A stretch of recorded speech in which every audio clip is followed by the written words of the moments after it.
बिस्मिल्लाहिर्रहमानिर्रहीम। अस्सलाम वालेकुम नाज़रीन, आप यूट्यूब चैनल देख रहे हैं। मैं इमरान खान हूँ। वज़ीर-ए-आज़म साबिक़ इमरान खान साहब ने जाकर एबटाबाद हज़ारा के ऊपर भी अपना कंट्रोल हासिल कर लिया है।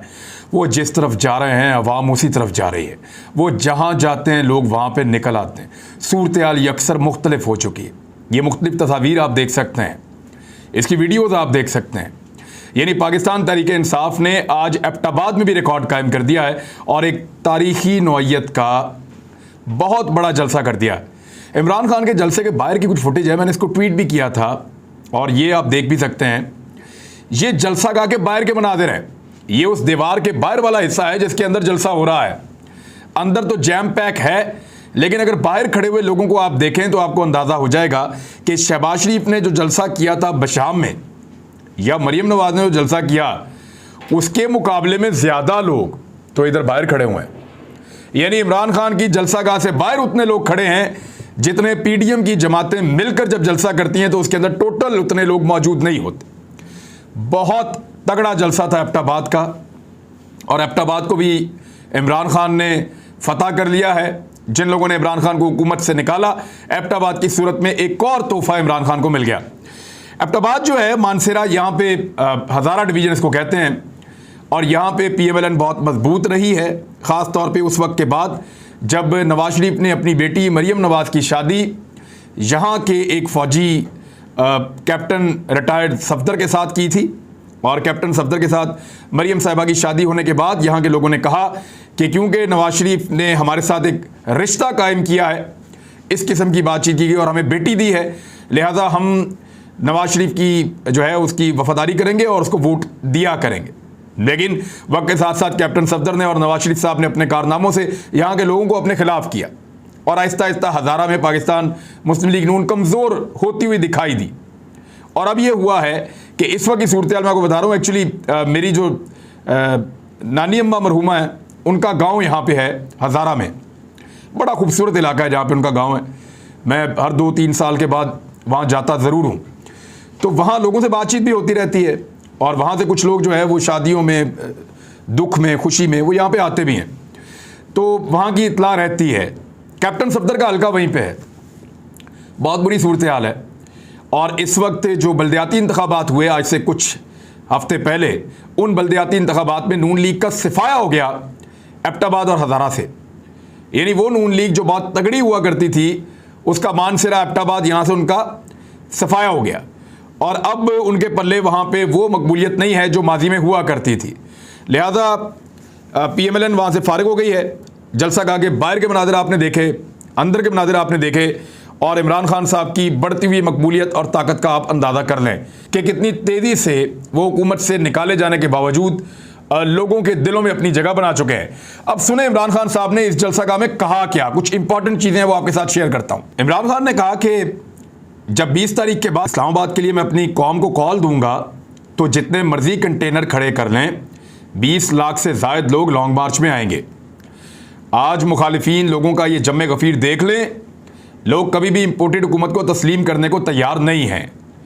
और इमरान खान साहब ने कहा खैबर पख्तूनख्वा पूरे के अंदर एक ही लोटा निकला और मेरी इत्तला के मुताबिक वो अभी तक पेशावर आने की जुर्रत नहीं कर सका। ये जहाँ जाएंगे इनको नारे यही लगेंगे कि ज़मीर फरोश और चोर और गद्दार। बड़े लोग तो छोड़ें, अब स्कूल के बच्चों को भी पता है कि लोटा क्या होता है। मैंने हमेशा अमेरिकी जंग की मुखालफत की, उन्होंने वही सारी बातें दोहराई कि अपने लोगों की कुर्बानी मैं अमेरिका की ख्वाहिश के लिए नहीं दे सकता, जैसा कि मुशर्रफ ने किया था। शहबाज शरीफ ने कहा कि हम बेकारी हैं, हम अमेरिका की गुलामी करनी चाहिए। अमेरिकी चेरी ब्लॉसम जैसा वज़ीर-ए-आज़म चाहते थे, उन्हें शहबाज शरीफ की सूरत में मिल गया। एक बात मैंने गौर की है कि जैसे ही चेरी ब्लॉसम का या बूट पॉलिश का या अमरीकी मामले का या इम्पोर्टेड हुकूमत का या फजल रहमान का, जैसे ही इमरान खान साहब नाम लेते थे ना तो लोग, ऐसी नफरत लोगों की नज़र आती थी। लोग बहुत ज़ोर से चिल्लाते थे और बहुत ज़्यादा रिस्पॉन्ड करते थे। कंटेनर्स का, लॉन्ग मार्च का, ये वो जुमले और फिक्रे हैं जो बता रहे हैं कि लोगों का मूड क्या है। यानी जब इंपोर्टेड हुकूमत का, इंपोर्टेड वज़ीर-ए-आज़म का नाम लेते हैं या चेरी ब्लॉसम कहते हैं, लोग बहुत शाउट करते हैं। जब मरियम नवाज का ये कहते हैं कि मेरी लंदन तो क्या पाकिस्तान में कोई प्रॉपर्टी नहीं है, तो लोग बहुत शोर करते हैं। जब फजल रहमान का नाम लेते हैं, महंगाई का जिक्र करते हैं, इवन इमरान खान साहब ने जब मीडिया के बारे में कहा कि मीडिया की मुनाफकत देखो, कि हमारे दौर में 4 रुपये कीमत किसी चीज़ की बढ़ती थी तो ये माइक लेके सड़कों पे आ जाते थे, बताओ जी कहाँ है नया पाकिस्तान, हर आदमी को ये पूछते थे। और आज इनको महंगाई नज़र नहीं आती, हर चीज़ की कीमत बढ़ गई, हर चीज़ की कीमत इन्होंने बढ़ा दी है और बहुत ज़्यादा बढ़ा दी है। तो उन्होंने कहा कि शहबाज शरीफ तुम भिखारी हो, तुम बुज़दिल हो, तुम डाकू हो, तुम्हारी चोरी का पैसा मुल्क से बाहर पड़ा है, तुम सोचते हो कि हम अमेरिका की गुलामी करेंगे तो किसी गलत फहमी में ना रहना। मैं अपनी कौम को अमेरिकी मफाद के लिए कुर्बान नहीं कर सकता, अल्लाह के सिवा किसी के आगे नहीं झुकती हमारी कौम, हम मुसलमान हैं, हम सिर्फ अल्लाह की इबादत करते हैं और उससे मदद मांगते हैं, हम किसी सुपर पावर को नहीं मानते, अल्लाह सुपर पावर है, हम किसी के जूते पॉलिश करने वाले नहीं हैं। और फिर उसके बाद उन्होंने बताया कि चपड़ासी के अकाउंटों में अरबों रुपए निकल रहे हैं, करोड़ों रुपया जो है वो गरीबों के अकाउंटों में से निकल रहा है। किस तरीके से इन्होंने सिस्टम को इस्तेमाल किया, मीडिया से गिला किया, पॉलिटिकल अपोनेंट से गिला किया, और साथ ही साथ मीर जाफ़र और मीर सादिक का भी उन्होंने जिक्र किया कि ये नहीं हो सकता कि न्यूट्रल कोई अपने आप को कहे कि सही और गलत के बीच में। न्यूट्रल सिर्फ जानवर होते हैं, हमें इजाज़त नहीं है कि हमको आधा तितर आधा बटेर बन जाएं। अल्लाह पूछेगा कि क्या आपने इंपोर्टेड हुकूमत के खिलाफ जद्दोजहद की जो आपके ऊपर जुल्म हुआ। तो इमरान खान साहब का बड़ा चार्ज किस्म का क्राउड था, बड़ा ज़बरदस्त जलसा था, और ऐसा लगता है कि इमरान खान साहब से हुकूमत छीनने वालों ने बिलाखिर उनको तोहफे के तौर पे हज़ारा डिवीज़न भी दे दिया, जहाँ पे पाकिस्तान तहरीक इंसाफ कमज़ोर और PMLN एक दौर में बहुत मजबूत हुआ करती थी। एक और ख़बर है, बड़ी अहम खबर है, शहबाज शरीफ साहब ने नाम फाइनल कर लिया है नसरीन जलील साहिबा का। नसरीन जलील साहिबा MQM से इनका ताल्लुक़ है और इन्होंने 18 जून 2015 को इंडियन हाई कमीशन को एक ख़त लिखा था, और पाकिस्तान के कानून नाफिज करने वाले इदारों ने भी हमारे साथ ये शेयर किया था उस दौर में, और बड़े दुख और गम का इजहार किया था इन सारों ने कि देखें ये MQM की गद्दारी है, ये MQM मुल्क दुश्मन है, ये इंडिया से पाकिस्तानी एजेंसीज और पाकिस्तानी रियासत के खिलाफ मदद मांग रहे हैं। उस वक्त जो है ना हमें इदारों ने ये बताया था, एवं हम आपको कहें कि ये हमारी अपनी सोच थी नहीं, हमें इदारों ने समझाया था ये गद्दार लोग हैं। नसरीन जलील के बारे में ख़ास तौर पे इस लेटर के बारे में और अल्ताफ़ हुसैन के बारे में वो ये कह रहे थे। अब वही नसरीन जलील साहिबा को गवर्नर पंजाब का ओहदा दे दिया गया, गवर्नर सिंध का ओहदा दे दिया गया। तो आप सबको और नसरीन जलील साहिबा को और ख़ास तौर पे मेरे उन इदारों को जिन्होंने मुझे ये लेटर भिजवाया और बताया था, उस दौर में प्रोपेगेंडा किया था MQM के खिलाफ, उन सबको बहुत बहुत बहुत मुबारकबाद। अल्लाह ताला आपकी मज़ीद ख्वाहिशात पूरी करे। यानी अपनी अना के लिए और ज़िद के लिए कुछ लोगों ने पाकिस्तान को यहाँ तक पहुँचा दिया है। नसरीन जलील ये लिखती हैं कि बड़ी ज़्यादती हो रही है, आप लोग दोबारा एक्शन लीजिए, जैसे कि अल्ताफ़ हुसैन ने लिखा भी है।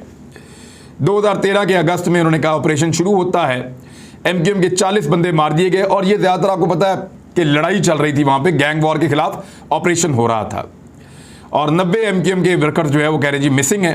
गिरफ्तारियाँ भी बहुत हुई थी, आपको याद होगा। फिर उन्होंने कहा जी यहाँ पे बहुत ज़्यादा ज़्यादती हो रही है फैमिलीज़ के साथ, MQM के लोगों के साथ, और MQM को निशाना बनाया जा रहा है। सिंध की हुकूमत हमें बहुत तंग करती है, लॉ इन्फोर्समेंट एजेंसीज हमें बहुत तंग करती हैं। इसके बाद इन्होंने ये बताया इस लेटर के अंदर, मुबैना तौर पे ये लेटर मौजूद है सामने, आप देख लें, फवाद चौधरी ने इसको ट्वीट किया हुआ है, इसको आप देख सकते हैं, और उस दौर में इदारों के लोगों ने इसको शेयर भी किया था, मुझे याद है अभी भी। उन्होंने कहा जी सिंध गवर्नमेंट का जो अर्बन सिंध की ख़ास तौर पे कराची की जो सूरत हाल है उसमें नौकरियां भी नहीं देते। ये पीपल्स पार्टी के बारे में कह रहे थे आजकल, जिनके साथ MQM वाले इत्तेहादी हैं, और हमें सोशो इकनॉमिक रिफॉर्म्स भी नहीं करते, बेसिक जो ज़रूरियात ज़िंदगी हैं वो भी नहीं देते, और हमें जो अब 2015-16 का बजट ही देख लें तो उसके साथ हमारे साथ क्या किया गया, कितना जुल्म इन्होंने किया है। तो फिर वो इंडिया को कहती है I would request you to use your good office in improving the situation for urban Sindh, कि आप अपने अच्छे ऑफिस को, यानी अपने ऑफिस के जो ताकत है उसको इस्तेमाल करें हमारे अर्बन सिंध को या कराची के हालात को बेहतर करने के लिए। ये सेनेटर नसरीन जलील साहिबा जो साबका है, अब तो गवर्नर सिंध बन रही हैं, उन्होंने ये लिखा, और ये उस वक्त member MQM central coordination committee थी, और इसी की एक कॉपी उन्होंने चीफ जस्टिस ऑफ पाकिस्तान को भी 2015 में भिजवाई थी। तो ये इनको बना दिया गया है जी गवर्नर सिंध। बहुत मुबारक हो तब्दीली के सारे सहूलतकारों को, बहुत मुबारक हो रजीम चेंज ऑपरेशन के जितने भी किरदार थे उन सब को भी। एक और खबर आपको देता हूं, ये बड़ी इंटरेस्टिंग है। FIA ने ओवरसीज पाकिस्तानीज को वार्न कर दिया है। जो सोशल मीडिया एक्टिविस्ट हैं उनको सोशल मीडिया एक्टिविज्म से वार्न कर दिया है, ये कहते हुए कि एक इंटरपोल वारंट उनके खिलाफ इशू किए जाएंगे और फिर उनको पाकिस्तान के खिलाफ कार्रवाई करने की पादाश में इंटरपोल वारंट्स का सामना करना पड़ेगा। एक सादा सवाल है, बल्कि ये कुछ लोग पूछ भी रहे हैं, और मीर मोहम्मद अली खान ने भी ये सवाल पूछा है ट्विटर पे। सवाल बड़ा आसान है, उन्होंने पूछा कि क्या अब आप अहमद वकास गुराया को और जो 7 फोरम के लोग हैं जिन्होंने पाकिस्तान की फ़ौज को, पाकिस्तान के जर्नलों को, पाकिस्तान की सारी मिलिट्री एस्टेब्लिशमेंट को धोकर रखा हुआ है पिछले कई सालों से, क्या आप उनके खिलाफ अब तक कोई इंटरपोल का कोई वारंट निकाल सके हैं, या आपके पास ऐसे कोई वारंट मौजूद हैं, या कोई वारंट आप निकालने जा रहे हैं? इस सवाल का जवाब FIA के पास हो तो ज़रूर दे दे, हमें इंतज़ार रहेगा। दूसरी जानिब FIA ने समी इब्राहिम के खिलाफ कार्रवाई का फैसला कर दिया। सहाफ़ियों को दबाया जा रहा है, उनके ऊपर अब हमले भी किए जाएंगे। हम चंद लोग ही रह गए हैं, थोड़े से हम लोग हैं जो लोग बात करते हैं रिजीम चेंज ऑपरेशन के खिलाफ, वरना तो लोग इसके ऊपर बात ही नहीं करते। अब ज़्यादा सहाफ़ी तो हमारे खुश हैं, बहुत बगलें बजा रहे हैं, दे आर हैप्पी कि यार वो हुकूमत आ गई जिसके अंदर मौजा ही मौजा। लेकिन जो ग्राउंड वर्कर्स हैं, जो कारकुन सहाफ़ी हैं, जो बेचारे मेहनत करते हैं, अब उनके जज्बात मुख्तलिफ हैं और उनकी उम्मीदें भी जो हैं वो टूटी हैं ये सब कुछ होने के बाद, क्योंकि उनको ये आसरा दिया गया था कि ये सब कुछ आज़ादी सहाफ़त के लिए हो रहा है, उनको आसरा दिया गया था ये सब कुछ पाकिस्तान की बेहतरी के लिए हो रहा है, लेकिन वो ये सब कुछ होता हुआ देख रहे हैं तो उनको दुख हो रहा है, और वाकई में वो अपने दुख का इजहार भी कर रहे हैं, लगातार हमारे साथ रब्ता करते हैं। कुछ सहाफ़ी जो हैं जो टॉप के ऊपर बैठे हुए हैं, जो हमेशा से आपको पता है कभी फुदक के इधर तो कभी उधर, तो वो बहुत इंजॉय कर रहे हैं, वो बहुत इंजॉय कर रहे हैं, और उनको इससे कोई सरोकार नहीं है कि पीका ऑर्डिनेंस जिसके ऊपर MQM को एतराज़ था, काफ लीग को एतराज़ था, पीपल्स पार्टी को एतराज़ था, PMLN को एतराज़ था, उसी ऑर्डिनेंस के तहत एक सहाफ़ी को मुलव्वस किया गया केस में और अब उसको बुलवाया जा रहा है। कितनी इंटरेस्टिंग बात है। और उसको बुला के अब हरासा किया जाएगा। बाकी सहाफ़ियों को भी इदारों के ऊपर दबाव डाला जा रहा है कि आप सहाफ़ियों को हरासा करें, जत्थों के ज़रिए से भी और इदारों के ज़रिए से भी। तो जो दिल करता है करें, सहाफ़ी अपना काम करते रहेंगे, मुझे तो इससे फ़र्क नहीं पड़ता, मेरे ख्याल में बाकियों को भी नहीं पड़ेगा। जिन्होंने अपना काम करना है उन्होंने कर लेना है। उलमा इकराम ने बैरूनी साजिश की शफाफ तहकीकात की हमायत कर दी है। चेयरमैन तहरीक इंसाफ इमरान खान से मुख्तलिफ मकादब फ़िक्र के उलमा और मुशाइख ने मुलाकात की। मुलाकात करने वालों में सरवत एजाज कादरी, साहबजादा अबुल खैर ज़ुबैर, साहबजादा हामिद रज़ा, मोहम्मद अजमल कादरी, मौलाना गुल नसीब, डॉक्टर सबील इकराम, नासिर शराजी, मौलाना शुजाउल मुल्क, डॉक्टर एहसान दानिश, सैयद ज़ियाउल्लाह शाह बुखारी और इन समेत दीगर उलमा इकराम शरीक थे। ये पाकिस्तान के जय्यद और बड़े अहम उलमा इकराम हैं। ये वो हैं जिनकी आवाज़ में बड़ी ताकत है और तासीर है। ये पब्लिक के अंदर जब जाते हैं तो बहुत ज़्यादा इम्पैक्ट होता है इनका। मुलाकात में साजिश के नतीजे में जो मुंतखब जमहूरी हुकूमत को गिराया गया है, इसके ऊपर डिबेट हुई और फिर इस हुकूमत के खात्मे के ऊपर तशवीश का इजहार किया गया और तहकीकात के लिए आला सतही अदालती कमीशन के क़याम और खुली अदालती समाअत में तहकीकात का मुतालबा भी किया गया है। जबकि इस मौके पर करारदाद की मुतफ़िक़ा तौर पर मंजूरी भी हुई है। अब ये जो मज़हब कार्ड इस्तेमाल कर रहे थे इमरान खान के ख़िलाफ़, वो बताएं कि पाकिस्तान के तमाम जय्यद उलमा वो जाकर बैठ गए इमरान खान साहब के साथ, तो इन पे भी अब लगा दो फतवे। इनको भी कहो कि ये तो इन्हें मस्जिद नबी वाले के साथ जाके बैठे हुए हैं। वैसे फ्रॉड की भी इंतहा होती है जो इस हुकूमत ने किया। और बंदे अपने पकड़े गए हैं फैसलाबाद के। आबिद शेर अली के बंदे 2 पकड़े गए हैं बहुत करीबी, और उनको छुड़ाने के लिए हुकूमत पाकिस्तान जोर लगा रही है मुबैना तौर पर। और वो बंदे वहाँ सऊदी अरब में गिरफ्तार हैं। किस जुर्म में? मरियम औरंगजेब को हरासा करने के जुर्म में नून लीग के बंदे गिरफ्तार हैं। और मरियम नवाज हरासा होते हुए मुस्कुरा भी रही थी। ये एक अजीब ही गेम इन्होंने की है। और इतनी घिन आती है इस बात से कि चले कोई बंदा आपको देख ले, आपको चोर कह ले, उसको मस्जिद नबी का तकद्दुस भूल जाए, ये तो एक अलग बात है। लेकिन आप यहाँ से बंदे लेके टुरे हैं, यानी आप ज़हनी तौर पे तैयार हो गए, हमारे बंदे हमें गालियां देंगे, फिर बाकी सारे भी हमें गालियां देंगे, फिर हम पाकिस्तान आएंगे और मजहब कार्ड को इस्तेमाल करके इमरान खान पे पर्चे करवा देंगे। Very good. घिन आती है। यानी इस हद तक भी कोई अपनी सियासत के लिए और दुनियावी फ़ायदे के लिए गिर सकता है। अनफॉर्चुनेट है, बदकिस्मती है। लेकिन मैं फिर भी नहीं कहूँगा कि इनके ऊपर तौहीन मज़हब के मुकदमे लगा दिए जाए। लेकिन अल्लाह ताला तो देख रहा है और हर चीज़ जो है वो अल्लाह ताला जानते हैं। करारदाद भी एक उलमा ने इमरान खान साहब के साथ मिलकर तैयार की और ख़ासी लंबी करारदाद है। और उस करारदाद की सबने तौसीक़ की बाद में, और उसमें मुतालबात यही किए गए बुनियादी तौर पे जो मैंने आपको बताया। और ख़ास तौर पे इस करारदाद में इमरान खान ने इस्लाम के लिए जितना कुछ भी किया है, नामूस रिसालत के तहफ़्फ़ुज़ के लिए, इस्लामोफोबिया के तदारुक के लिए, दुनिया भर में जहाँ जहाँ आवाज़ उठाई उसके ऊपर उनको खराज तहसीन भी पेश किया गया और उनकी गैर मामूली जो खिदमात हैं उनको सराहा गया है। और ये बताया गया कि रहमतुल आलमीन की जो अथॉरिटी बनाई सल्लल्लाहु अलैहि वसल्लम, इमरान खान साहब ने इस्लाम और पैगम्बर इस्लाम सल्लल्लाहु अलैहि वसल्लम से उनकी गहरी अकीदत की अलामतें हैं। ये जो सारे उन्होंने काम किए, ये उस करारदाद के अंदर लिखा है जो उलमा ने वहाँ पेश की है। अच्छा, इसके अलावा एक और चीज़ है, जो लॉन्ग मार्च की पूरी तैयारी और उसका मंजरनामा है वो थोड़ा सा मैं आपको बता देता हूँ। जो लॉन्ग मार्च का प्लान है वो फाइनल हो गया है। मुल्क भर से लाखों मुजाहिरीन को इस्लामाबाद बुलाने और बड़े शहरों को जाम करने की हिकमत अमली भी तैयार कर ली गई है। हुकूमती हथकंडों से निपटने समेत गिरफ्तारियों से बचने की मनसूबाबंदी भी मुकम्मल कर ली गई है। ज़राए के मुताबिक ये मैं खबर आपको बता रहा हूँ और ये खबर आपको मैं दुनिया न्यूज़ के ज़राए हैं जहाँ से ये खबर आई है। नॉर्मली वो इमरान खान के हक़ में नहीं लिखते, लेकिन जो चीज़ें उन्होंने लिखी मैं आपके साथ शेयर कर देता हूँ। हंगामी सूरत हाल से निपटने की हिकमत अमली भी है। खैबर पख्तूनख्वा से 5 लाख से ज़ायद लोग आएंगे, पंजाब और सिंध से 6 लाख मुजाहिरीन पहुँचेंगे और कश्मीर से और गिलगित बल्तिस्तान से 1-1 लाख मुजाहिरीन पहुँचेंगे इस्लामाबाद की जानिब।